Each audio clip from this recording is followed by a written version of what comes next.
Oh, that I might know you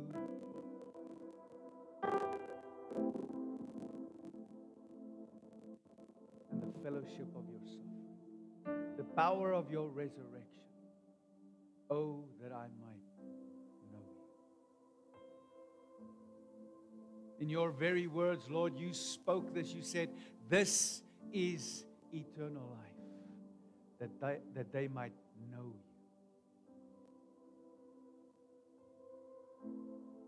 This is the hunger, this is the thirst that we need, is to know Him, is to seek Him, is to pursue Him.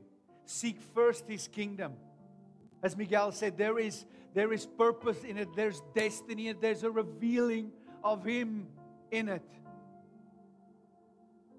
It's not just a Christianese thing to do. It is a disposition, it's the posture of our lives. It is surrender. It is yieldedness to the Lord Himself. It's, oh, that we might know Him. Why? Because He is who He says He is. Because He is the one who was slain before the foundation of the world. And that's not just for the world, that is individually for each and every one of you. If it was just for you, He would have died. He would have walked that road towards Calvary, towards the cross, and He would have died on that hill for just you.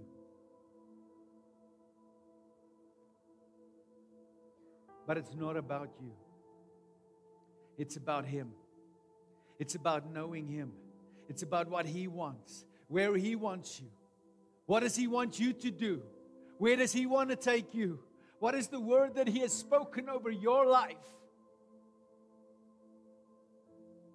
It's about Him. So, Lord, this morning, may we know You. May we leave this place with a knowledge about You greater than when we entered this place. May we grow this morning.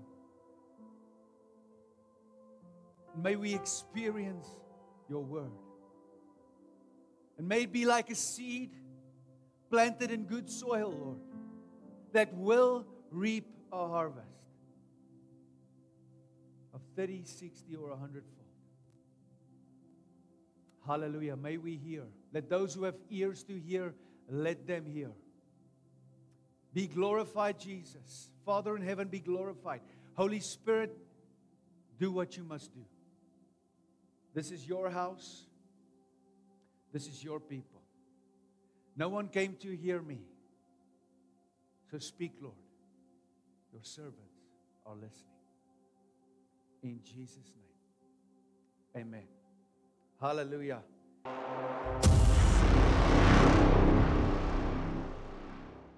God can take us places where we ourselves can't go, right? Amen. Hallelujah. We need a new pulpit. I'm not skimping. So, all right. So this morning, yes, you know what? I don't know what's going to come out this morning.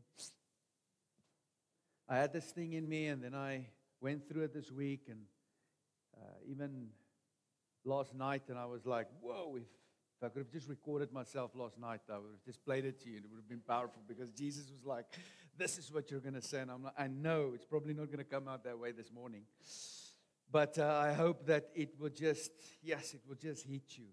It will just hit you like a ton of bricks. It will just mold you, shape you, change you, because I believe this is a word from the Lord for all of us, for me, right? So He spoke to me, and it's concerning the way we live our lives, right? It's like I'm going to jump on the back of what Miguel said this morning, and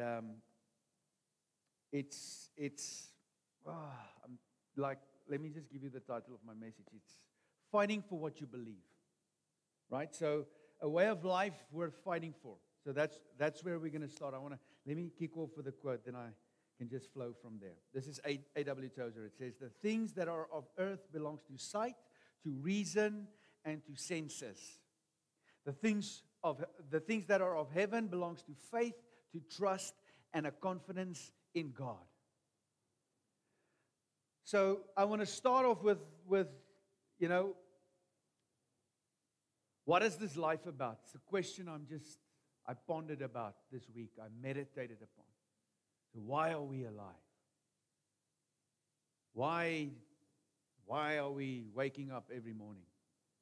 Why do you need to do a deal and get your thing done? And why are we planning this thing that we're planning, right? And why are we trusting the Lord for things that's on the cusp, that's coming, right? Right? Why are you, scheduling your life? Trying to do things, trying to accomplish things, buying a house, right? Moving into a new place, stepping stone, right? Why are you waking up and going to work? Why are you, right, contending to get a better job, right? Why? What's the purpose? I mean, there has to be a why behind it, right?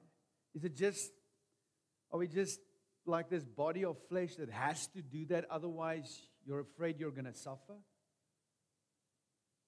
Otherwise, you're afraid you're not going to have that thing that you really want? I'm not sure. So what is the purpose, right? Why did God create the earth? Why? I mean, this is God, right? If you go back 100 years, you go back, if you want to go and I'm not going to offend people, hopefully, but if you want to go back and claim that it's billions of years, right? And you go back billions of years, right? Okay? And before the billions and the billions of years, right? Who was there? What was there? What happened? So this is God. He was there. He is the uncreated, sovereign God. He's the one who created everything. So time, everything we have, everything you see, everything you can think of, imagine, everything in the heavenly realms, everything in the constellations that is billions and billions of light years away, and all these things, everything in the core of the earth, deep down in the water, molecules, atoms, whatever, everything is in Him. Time is in Him. He was before anything was. Right? He is the Alpha, He's the Omega. He is the first and He's the last. He's the eternal one. Everything else is created. He's the uncreated one, right? This is God. And in this God that we believe in, who is real, you've got the Father and so Father means coming forth from. If He's our Father, He's our Heavenly Father, it means that we came forth from Him. That's why in John 1 it says that we weren't born for the reason of flesh, right? Or any will of man or blood. We were born of the will of God. Doesn't matter how you were born. Doesn't matter if you grew up or you were born and put in a foster care, right? If you were born and left on the street, if you were born and put in a privileged home, if you had one parent, two parents, if you had no parents, it actually does not matter in the eyes of God, because He's the one you came forth from. He's the one who spoke you into existence. So this is the Father, the one we came forth from. But the one we came forth from, we had to go through the Word, who is the Son. Because nothing was created that was created outside of going through the Son. And nothing was created that was not created for the Son. So we are from the Father through the Son, and then He gave us life by His Spirit. By Spirit. So it's the Father, and it's the Son, and it's the Holy Spirit, and they are perfectly in fellowship and in love. They are perfectly existing before anything else ever existed. They are perfect in themselves. They need nothing. They don't need us. They don't need this world. So why did God create the world?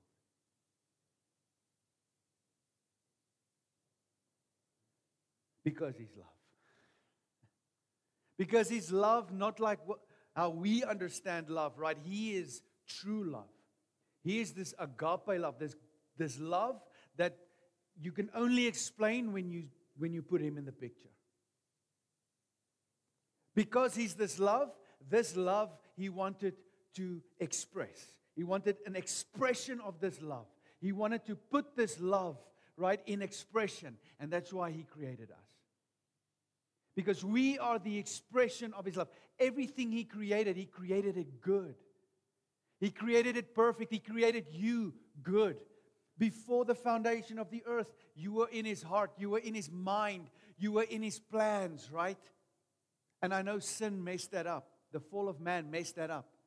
But He still had an answer for that. But what I'm saying is there's a purpose behind you being created, right? It's to be the manifestation of love. It's to be the expression of love. So what are we fighting for, right? We've got this fight that we think in the world you fight and it's violent and it's chaos and it's arguments and it's anger and it's hurt. And that's what we think when we think fight, right? UFC, Dricus du Plessis, all these things, okay? But when I'm speaking about fighting today, I want to tell you that it is a position you put yourself in. It is a stand that you take. So why are we taking the stand? Why are we fighting in this life? Paul says, fight the good fight of the faith. We'll get to that, right? So there's this place where we need to know that we are in a war, spiritually, right? We are in this battle, we're in this place. So why are we fighting? So we have to understand that it's spiritual first. We have to understand that our fight, we don't wage war in the natural. We don't fight against flesh and blood, right? We fight against principalities and these lofty things, right? That wants to be in direct opposition, because it is in direct opposition with the light, with the kingdom of heaven. So it's the kingdom of darkness against the kingdom of light. And in Hebrews 11, in the great chapter of faith, right, it says, let me read it. Otherwise I'll butcher it. It says, everything that is unseen, nothing was made that was seen, right? The unseen things made the things that you can see today. So I just want to get there. Otherwise I'm going to just misquote it, right? It says, by faith, also just remember, it's by faith, okay? We understand that the worlds were framed by the word of God, so that the things which are seen were not made of things which are visible. So think about that. The things we see, the whatever, plants, whatever, it was made by things that are not seen. Because God is spirit. So our lives are way more than this, than just the things that we see and the things that we experience, right? It's way more. There is a way greater revelation about life than just this waking up 9 to 5, going to bed, right? Watching a Netflix show. It's way more than that, man. That's why what he said this morning is important, because once you start seeing that, once you start understanding that there's something greater than just this, right? Then what you do, has a different effect. Not just on you, but on everything. Right? Just think about this. The Bible says we are sojourners. The Bible says that we are passing through this age, this life. That this is not our home. This is not where we are destined to live. But we value things in this life. I think we value it too much. The things that we can see and the things that we can experience. We put a high value. I'm not saying we are not allowed to enjoy things. Because God delights in the things that we delight in. He's given us a character. He's given us a nature. But these things must be low on our priority list when it comes to real value. Because in the Bible it says, store up for yourselves treasures in heaven, right? Not on the earth, where moth and rust can destroy and where thieves can come and steal. We must store up for ourselves treasures in heaven. Now, I think about that. That means all the things that I value in this life has no eternal value. The only eternal value a car can have, because it's going to burn, right? Car is going to burn. These clothes are going to... This body is going to decay and go away. I'm getting a new body. Hallelujah. I'm working on this one, but I'm going to get a new one. And it's going to be glorious. Amen? So this thing is going to go as well. Everything, your house, your money, everything's going to go. Everything you can see is going to go. There's a new heaven and a new earth coming. Okay, so it doesn't mean that we shouldn't value anything. It means that we must put our value on things that has eternal value. We must value the things that are eternity, if I can put it that way. So that means if the things that were created, which we can see, but were created by the things which we cannot see, right? Then it means we can steward the things that God gives us that we can see, just bear with me, and then that can carry eternal value. So if I look after my car, if I steward my house well, you understand what I'm saying? Then it can have eternal value. If I do it by faith, it has eternal value. But it will never trump the things that God has given us through His Word that must be more valuable than that. Seek first the kingdom of God and His righteousness, right? So I'm not saying the things we have are, Solomon puts it plainly. He says everything's in vain. Everything is vanity, he says. And he had everything.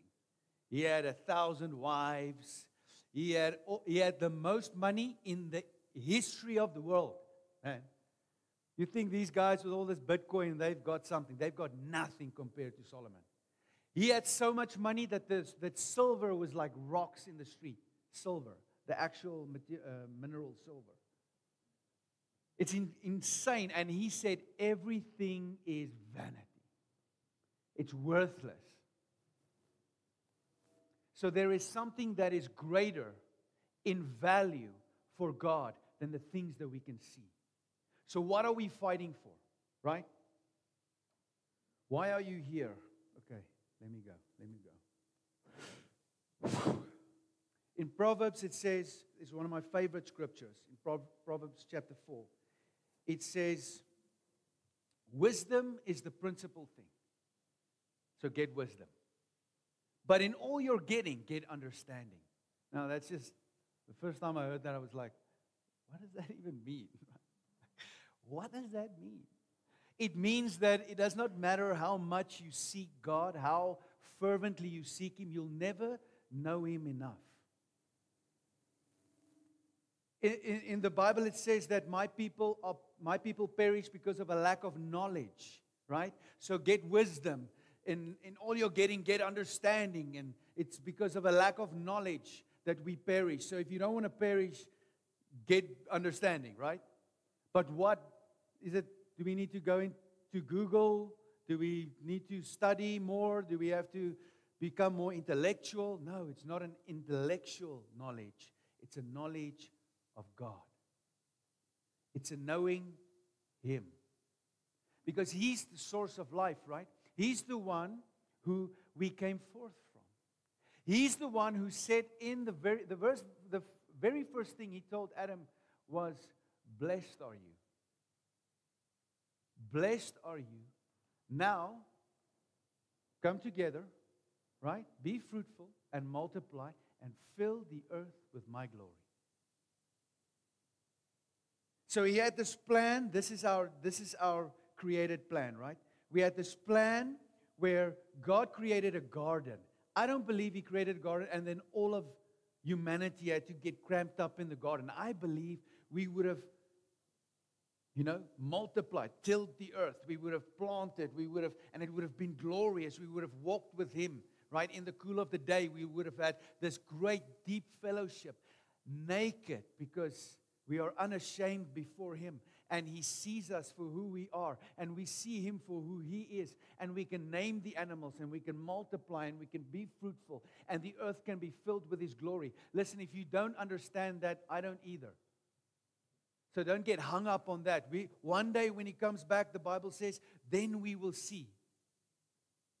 All we need to know it's going to be way better than what it is now. Because the things that we can see now was created by the things that we cannot see. But this was the purpose. This is why we need to fight. Because there is an expression of God locked up on the inside of you that wants to be revealed. There is a glory that needs to be revealed through your life, through your surrender. And if we don't understand who God is, like this is what Miguel said this morning, right? What does He mean to you? Like, what does He mean to us? Right, I'm just reminded about a post that my sister-in-law made about the cats at her Bible, and she's like spending time with Jesus, and I'm like, oh. I mean, that's sort of the highlight of your day, right? And you can just go from there. Right? You don't have, you can, and if we're in Him and we abide in Him, and then we know that there's fruit, right? There's an expression of God, man.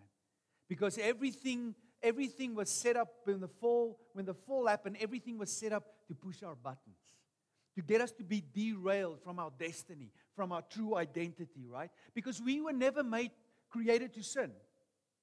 We were never created to sin. God didn't create us to sin. And I understand the revelation of we are sinners saved by grace. I understand that because we were born into the fall of man, into Adam, right? But there is a greater revelation that we are sons and that we are daughters to be restored back to our Father, so that we can look like before the fall. And even in a greater sense, I believe, because now Christ is in us. Now He put the kingdom in us. Now He put His Spirit in you. Right? And the book of Romans says, how can you sin any longer? How can sin have victory over you when you are full of God, right?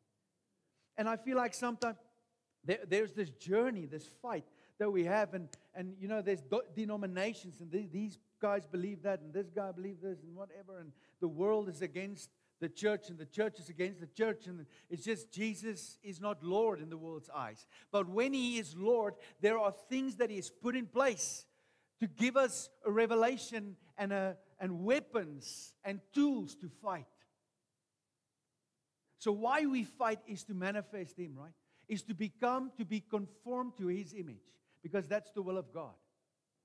In the book of Corinthians, he says that as we behold Him with an unveiled face, right? As in a mirror, we behold Him as in a mirror. As you look at yourself in a mirror, as you can see yourself like that, unveiled face, right? We behold the glory of God. We behold the Lamb of God. We behold Him. John said, behold, the Lamb of God who takes away the sin of the world. Once we see that, once we see it, then the Holy Spirit can transform us into that very image. And we can go through life. Everything you see that was created to come and derail you and to move your love and your disposition from beholding the Lamb, to remove it, we can have victory over. We can destroy that. Because listen, if we know why we were created and why we fight, right? And if faith, if this journey is as that quote from Tozer was, faith, trust, and confidence in God, and not sight, reason, and senses, because we do not live by sight but by faith, right? Once that happens, it doesn't mean we're not going to go through stuff. It doesn't mean that we're not going to face stuff. It just means that we deal with it differently. And we know who He is. He's the faithful one. Right? So all these things can come against us. I mean, what's the difference between the man who built on a rock and the man who built on sand? What's the difference? Just the fact that the one built on the rock. The storm still hit the house.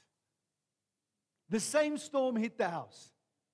We think once we build on the rock, there's no more storm. No, there's a storm. The only revelation is our houses will stand. So things can come, but it cannot change us. It does not change Him, because He cannot change. So we fight to become the glory of God, right? We fight to shine. So God says, He says, you are the light of the world. A city set on a hill. You are an uncovered basket lighting up the whole room. There's a purpose for your life. It's not to struggle and to sweat and to just make ends meet every month. And this is not a prosperity thing. This is a positional thing. Because then you get despondent and downcast. And life is a grind, man.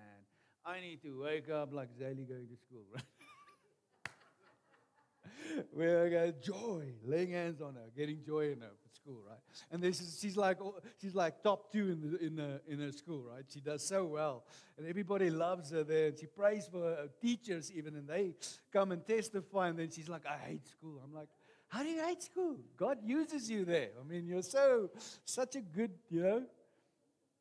pupil at school." But in any case, so life can come, right? And life can break you down. Because the problem is, the reason we live for is wrong. If we start living for ourselves, and this is what the watered down gospel has done. This is what the man's gospel has done. Whoa. This is what the gospel has done that's about you. This is you eisegesing this whole book every day for hours, man. I'm in the Word. This Word, I'm David. I'm Moses. I'm even Jesus sometimes. Everything is about me in this book. That's eisegesis. That's studying the Word with the principle of eisegesis, which is wrong. Because there's no true context to it. All you're doing is you're using Christianity to make yourself feel better. So we have to exegesis this thing because it's about Him. Once you get into this Word, what must come out is a knowledge of Christ. Is knowing Him. Every day you're in it. Every day you meditate on it. Every day you worship, your heart's posture towards Him. You need to start looking more like Him. And I'm not saying I've arrived. I'm saying that's my pursuit. That's exegesis. That's us being conformed into the image of the Son. Right? You know why the moon and the stars shine? Because they get their reflective light from the sun. Just like that, the only way we can shine is if we get our reflective light from the sun. Amen? Hallelujah. Where am I? So in Habakkuk, it says in chapter 2, verse 14, it says, "For the earth," Habakkuk. We're going to edit that. Adrian, edit that. Habakkuk.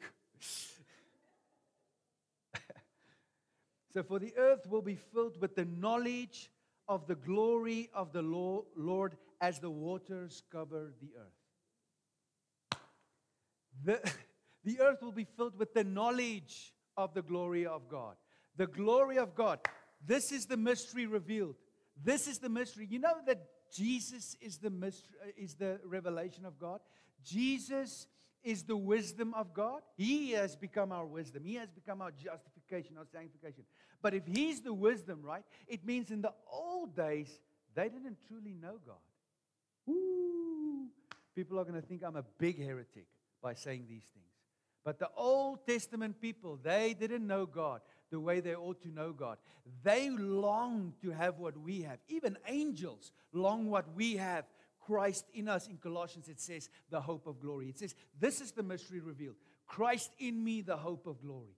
It's the hope of the manifestation of God revealed. So other people can see Him through your life. And that's the wisdom. God chose the church to reveal His wisdom, to make His wisdom known, right? So that's why I can argue with people about Old Testament theology. Because they think, oh, what about Job? God gave Satan, He told Satan he can do that. No, He didn't. Because if you read it in light of Christ, because Christ has come. In the old days, Christ didn't come. And that's what makes it so beautiful, because in the chapter of faith in Hebrews 11, it speaks about, and Abraham by faith, and David by faith, and by faith Sarah, and by faith Enoch, and by faith Moses. It speaks about by faith, right? By faith Abraham was justified. By faith.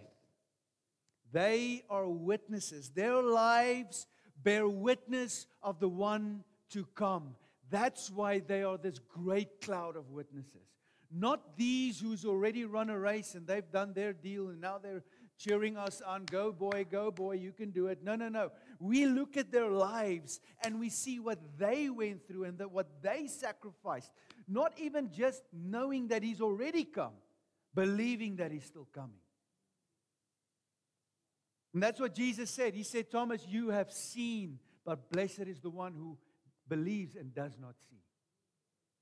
There is a revelation of Christ in us and this glory through us that gives you a new purpose, gives you a new destiny, removes self from the equation, and now it's Christ through you.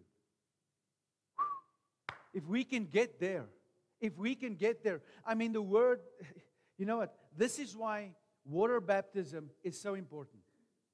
And you will still reap the fruit of that. I promise you. Water baptism is so important for the reason that it is not just an outward, like a symbol or an outward expression of what you believe inside, right? God uses water baptism, right? The Old Testament example is Him flooding the earth in 1 Peter 3. He floods the earth. There's 8 righteous people, He says, and then He baptizes the earth in water. And He destroys everything that messed with His image. Because He was the one who created us in His image and His likeness. And then sin entered the world, and the angels came, and they messed with the image. And there's these things called Nephilim, and all these weird things, right? These giants in the Bible. That's very true, okay? And that messed with the image of God, the image bearers of God. And God had to cleanse the earth with water. And He said He's never going to cleanse the earth like that again. He's never going to bring judgment on the earth again. But now what He has done is He has put His Spirit on the inside of us. And then we get the privilege of saying, I can see, and now I want to go into the water. And everything that wants to hinder the image of God in my life can stay there. And when I come up again, I'm a new creation. I am now alive in Christ, resurrected with Christ. I'm now this new man. And now what happens is this image is restored. And now glory can be manifested. Amen? So it sounds like I'm speaking about you and me and a selfish thing, but it's not, because it's a dying of yourself that's going to get Him to live through you. That's what the man gospel, the gospel that is the way that seems right to a man, it leads to destruction. There's a place that we, because of our senses, because of our circumstances, and because of our flesh, nature, we value things that are not valuable in heaven.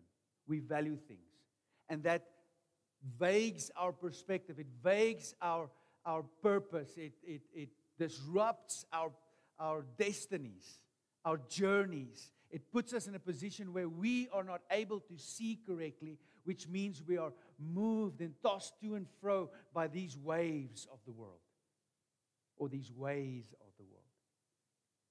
And then you walk in a wrong identity, and you're frustrated, and you're downcast, and you're angry, and you've got road rage, and you fight with your spouse, and you hate your enemies. Whereas if we live from an unselfish place, right? The goal of our instruction is to become love. When we become these expressions of God, we don't have no more buttons. So why we fight is to cultivate this identity. To surrender and yield. We fight for surrender. We fight on our knees. We fight at His feet. It's the highest position we can get. It's the highest place that we can attain in life is at His feet. And it will give you great victory.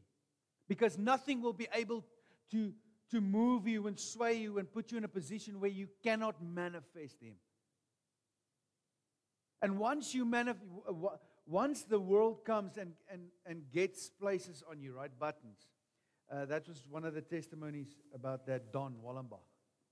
And he said, a lady came to him and said, yes, Pastor, I know you're an anointed man from God.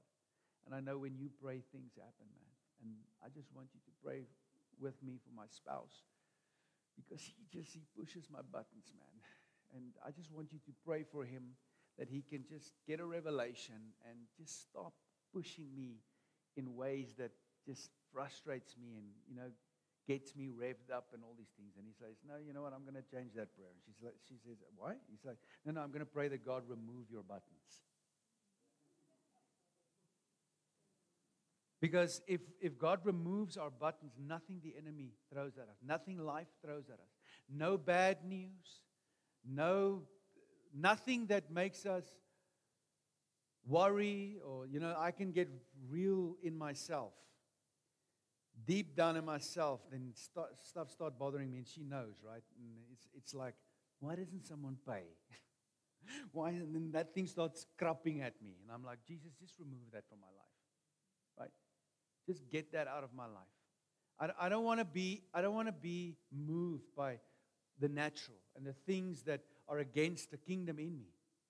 Because we think it's life coming at me, but it's actually darkness coming against light. And what it's trying to prove is that you only love God for the things that you can get from Him instead of loving God for who He is. Right? So if we can position ourselves to know why we fight because we are sons and daughters restored to the one who is glorious, who is majestic, who's the creator of the world. Listen, if you want to just, right? You think about the God of the universe becoming a little baby. A little baby. Dad mother always says he didn't rock up buff and ready to go in the wilderness. He became a seed in a woman, a virgin birth, through virgin birth. He became a fetus. He became a small baby in the womb. He was birthed through a birth canal, the God of the universe. And then he became a little infant and a toddler and a small child and a teenager. He lived this life. He can identify in every area of life with you. You cannot go through something that he hasn't gone through, or worse. So we have to understand that that's our God. That is the love He has for us, that He would do that so that we can be restored back to this original purpose, this original identity of sons and daughters that are to manifest Him, that are to fill the earth with His glory. We have to shine. Whether you're a dentist, whether you're a doctor, a construction worker, a social worker, whether you sweep the streets, whether whatever you do, you have to shine. Because we are sojourners, we are passing through, and we are called to shine in this age. Amen? Hallelujah.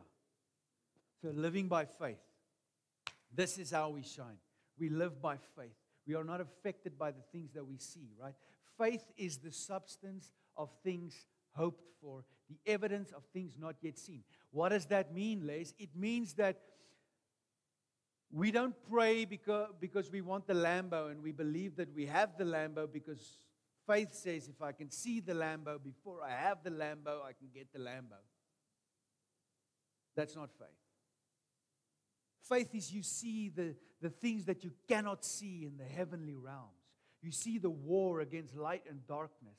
And you can purposefully, through prayer and communion and faith, you can affect those areas.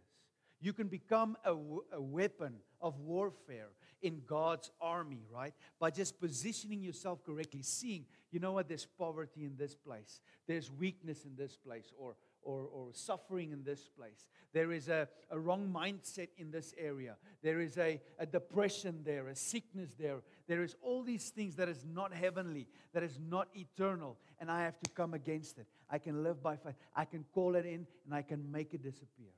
And I can manifest kingdom. Now the things which I don't see can manifest. Healing, deliverance, provision, right? Supernatural breakthrough, miracles. Hallelujah. That's a life of faith. It's you shining. It's when the devil comes and he cuts in front of you, you're okay with it. Your day isn't messed up. You can just carry on. You don't even see the guy cutting in. You think you gave him a spot. You're like, thank you, Lord, that I can give people spots, right? You're thinking differently. That's warfare in the kingdom. So living by faith, right? In Romans, it says this, right? For in the righteousness of God is revealed from faith to faith, as it is written, the just shall live by faith. So if the just shall live by this rocked theology or Christianity or just faith itself, way back in the days, right? This was the verse that Luther blew his mind, and the vision came from that.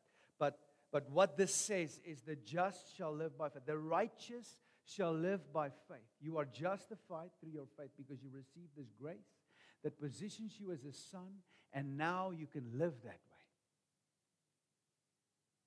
It does not mean it's this wishful thinking way of life.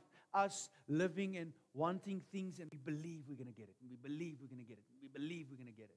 That's not the righteous living by faith. The righteous living by faith is you knowing where you are as a son or a daughter because of what He has done. Now you are the glory of God. Christ in you, the hope of glory. You are right before Him. You can enter the throne room boldly. You're not scared. You don't have fig leaves on you, reminded about your past and your sin and all these things. No, you are naked before God, and He has clothed you with the blood of His Son, right? And you are eternally with Him forever. And now from that place, you can believe Him to shine. Hallelujah. So the Lambo just gone. Maybe 10 people raised from the dead. Rather. Right? Hallelujah. For you walk by faith and not by sight. Ephesians. So Tozer says the starting point of our journey is knowing who Jesus Christ really is. It is at this point we set our faith like a flint towards heavenly Jerusalem, which is Christ, right? Which is Jesus Himself. Our ultimate goal is to see Christ face to face. There is a perspective and a life and a position in this age where we can find ourselves where our delight is in the Lord. Our delight is meditating upon His Word. Our delight is the things of heaven. So it means that nothing that goes skew can remove our delight because it's not in this world. It's of heavenly things, right? By grace through faith. It's important to know that it is grace is the power of God. Salvation is the power of God. What does it say in Romans 1? The gospel is the power of God unto salvation. The good news, the fact that Christ came, that God became flesh, died the death that we have to live, shed His blood so that you can be restored. Right? That is the power of God to save us. That is the power of God to give us soteria. That is the power of God to make you whole, to give you a revelation of freedom. And that is grace. The undeserved, unmerited favor of God. It is by grace it's grace that saves you, but it's through faith, right? It's this position of knowing who He is. And then that revelation, that is the power, that thing you receive it, this grace. It's not, it's not a natural thing, it's a spiritual thing. It gives you the power to live out your life godly, to walk in faith. Amen? And then it says, in the book of Romans, it says, faith comes by hearing and hearing the word of God, right? Or the way I put it is, faith comes by hearing, and hearing comes by the word of God. So you have to commune with Him, you have to fellowship with Him, you have to be intimate with Him so that you can start hearing His word. And once you start hearing His word, right? Faith will come. And now you can live this life of faith. Amen? Now you can shine. Hallelujah. It's a lifestyle. Because by faith, all these champions, these great cloud of witnesses, right? Their lives bore witness of Jesus who is to come. So it's a lifestyle. Their lifestyle was to lay down and just obey and to go. It is by faith that Abraham was justified. I hope that makes sense.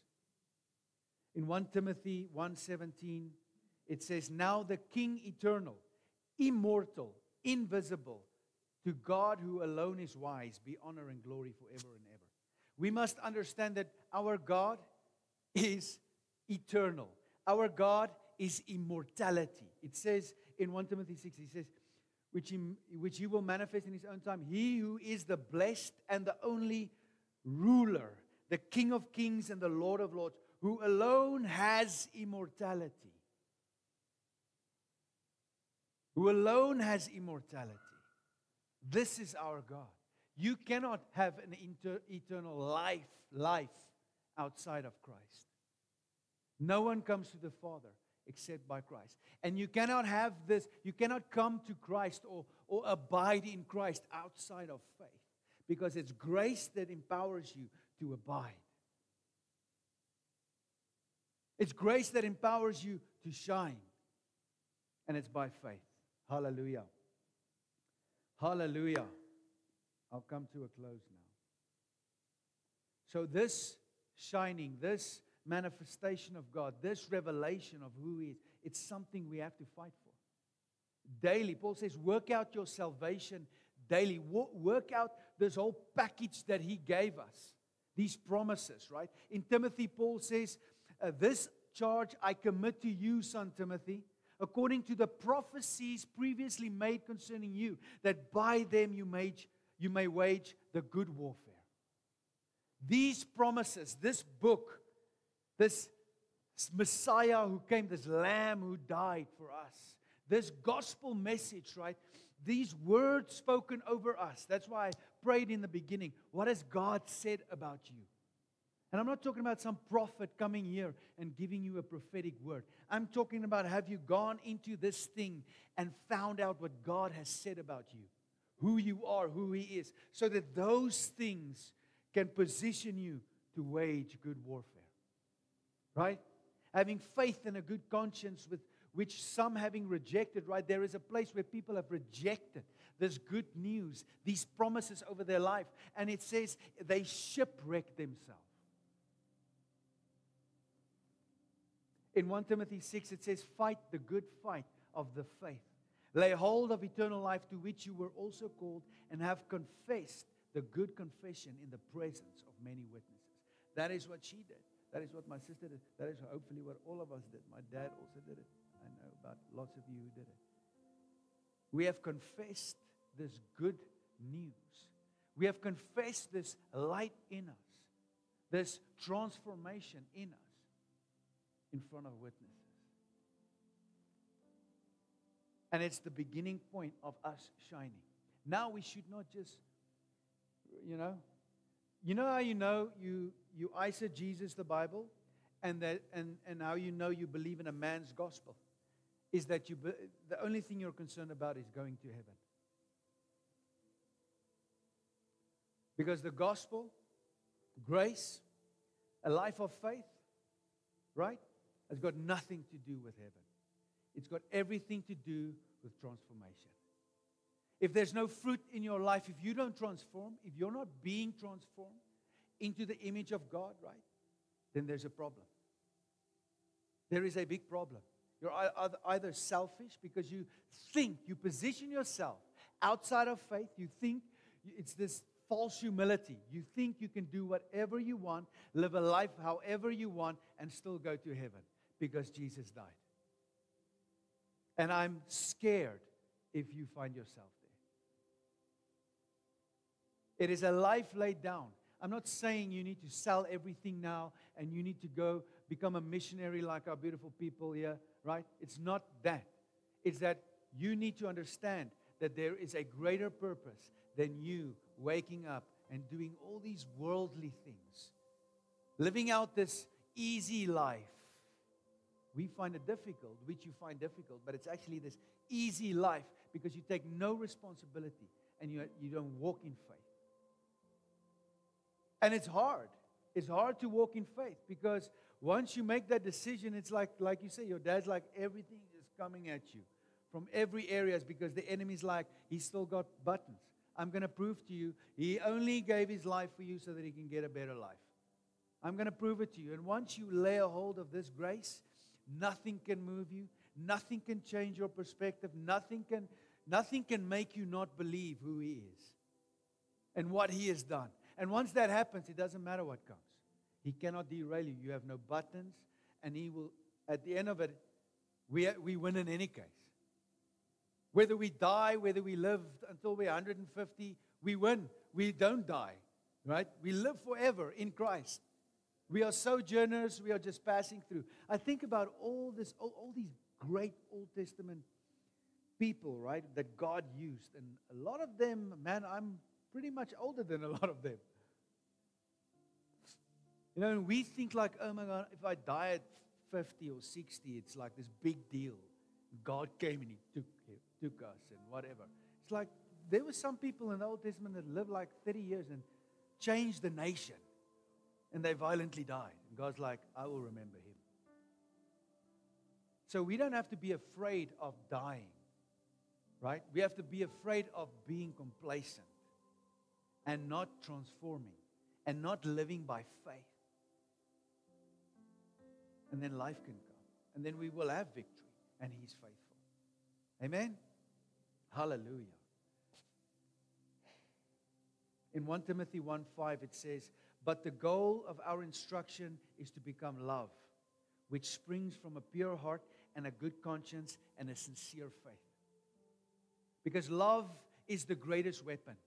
This love, this God in us, this position where the enemy has no power, this love, looking at someone with the perspective of love and you cry out for them. And by faith you can access their situation and change it because that's God's heart. It's his word over our lives that we can influence, that light come, right? Let me read this. I'm just reminded about that. John 1.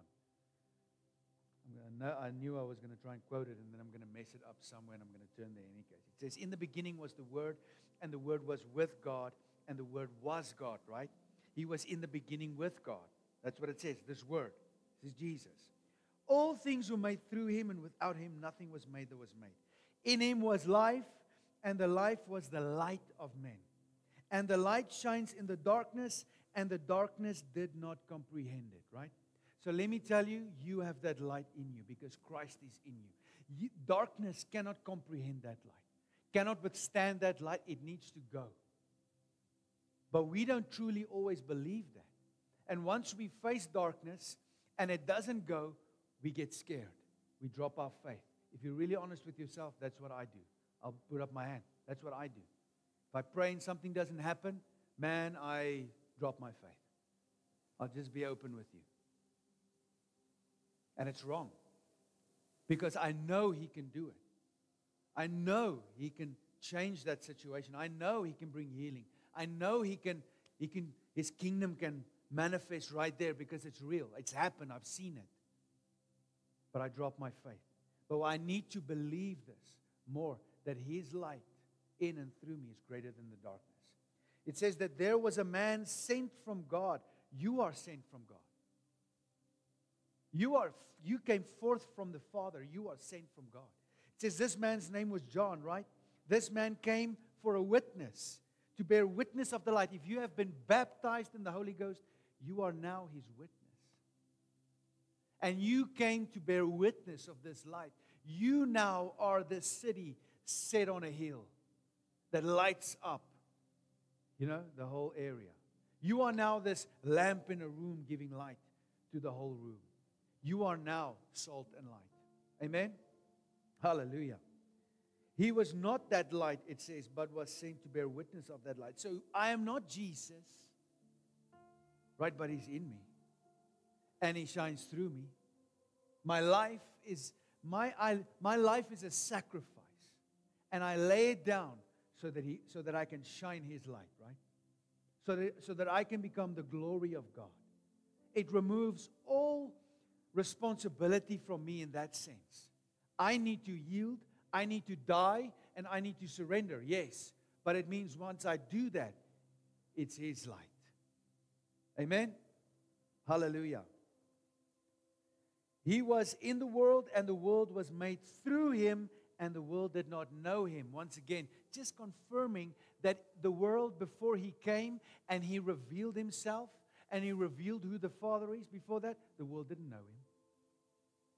They did not know Him. There's scriptural proof. The world did not know Him, and they did not receive Him.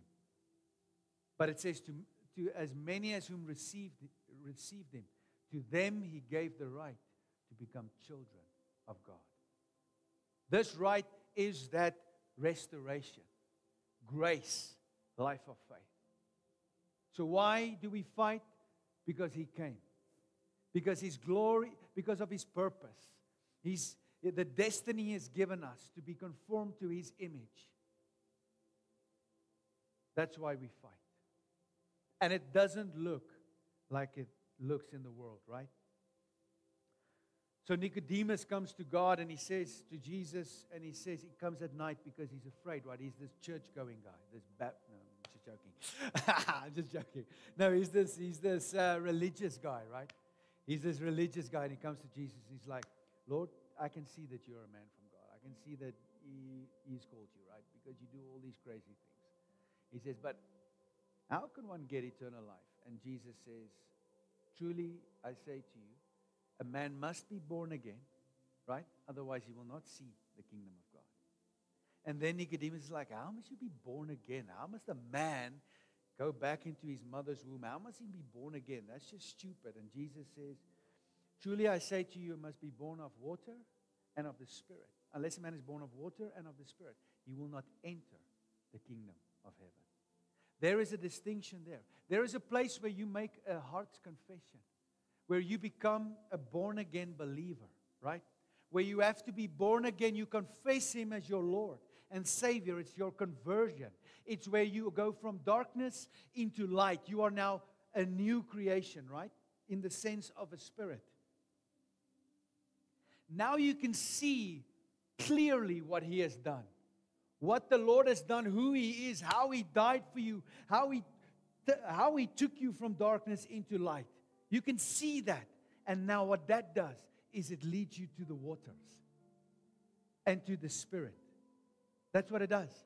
That's what happened to the eunuch. You know, everybody's like trying to figure out what Philip did there. And, you know, there's some verses it's not in the Bible, it's in the Bible. Doesn't matter. He preached the gospel to him through the scriptures. And that guy said, there's water. I need to get baptized. He had a conversion in his heart. He believed, right? It says you must believe in your heart, confess that Jesus is Lord. Once you do that, you can see, I need to go to the water. I need to go and I need to die. I need to die with my Christ. I need to die with Him so that when I'm raised back to life, right, I'm a new creation. I'm this born again. Now, once that happens, you receive this promise from above. That's what the Word says. Jesus breathed on him, on the disciples, and He says, receive Holy Spirit. And then He says, but wait, you must do all these things. You must heal the sick. You must cleanse the lepers. You must raise the dead. You must preach the gospel. You must baptize people. You must do all these things. This is the Great Commission. But you cannot do that if you don't enter the kingdom first. And the way you enter the kingdom is you go tarry and you go fellowship and you pray together. And once that happens, then the Spirit comes. And you are baptized with God. You are immersed in God. And once that happens, you become a witness. Now you enter the kingdom and you can shine. Otherwise, you will never be able to shine. Hallelujah. So that's why we fight. We fight for truth because it's the only thing that will set you free. And whom the Son sets free is free indeed. You'll never have to be bound again. In Jesus' name. Hallelujah. Amen. Was that okay? Did you get something from that? Are you stirred up? Are we going to see you at Maranatha night? Right? are we going to open another at the table somewhere? Right? Just somewhere closer to other people. No, I'm just joking. No pressure, guys. No, listen. This is just the thing that was on my heart is like, what are we living for? Why do we live this life? Why do we fight? Why do we have to go through everything we go through, right? And there is a purpose. He is the purpose. And we need to get back to that, where He's the purpose. We need to get back to the place where we do it for Him. Whatever you do, right? Everything we do in faith, anything outside of faith is sin, the Bible says. So if we do everything for Him, right? If I can love my wife the way I love Him, then I am not going to be nasty with her. I'm not going to go home now and smack her like I used. No, I'm just joking. No. She would smack me. She's got a 9mm, so I just stay in the good books, right? No, but there's a place where that becomes the why. And then we don't fight the way the way we know the world fights, right? It's not an anger thing, it's a love thing. We fight because of love. We stand up for the truth. And once that happens, we can shine. We can be that reason, not that natural reason, but we can be that faith reason in situations that's needed. We can be the calm, the peace. Blessed are the peacemakers. Blessed are those who show mercy, for they will obtain mercy, right? There's this whole beatitude. Matthew 5, go read it, 5, 6, 7. It's the Sermon on the Mount. It will bless you. But there's this whole picture of how we should look when we abide in Him. And when He's the reason we fight. Amen? Hallelujah. Let's stand up on our feet. I'm just going to pray. Listen, like always, if you need prayer, you can come. If you need any prayer, if you need us to pray for you, if you're sick, if you're worried, if you're depressed, if you feel anxious, it doesn't matter. If you need breakthrough, it does not matter. You can come, and the elders, we will pray for you, and we will believe God to do a mighty work in you. Amen. Hallelujah. So let's just close our eyes. Father, I thank you for this morning, Lord. I thank you for this word, that it fell on good soil. That we are by faith receiving this word, Lord. That we are not scared to be transformed into your image, Lord. We are not scared to seek first your kingdom, Lord. We are not scared to die to ourselves. We are not scared to lay down our lives for this great message, these great promises that you have died for yourself. But we are empowered by grace, yielded to the Spirit, the Holy Spirit, surrendered to our Christ, so that our lives will bear witness and glorify the Father in heaven. Father, I pray for an extra measure of faith for this week, so that we can shine in the areas that you've called us for, in our workplace, in the school areas, Lord, universities, family tables. May we shine, Lord. May we fight for what is true. May we fight for the very thing that you died for, Lord. Life eternal. Your glory in Jesus' name, Lord.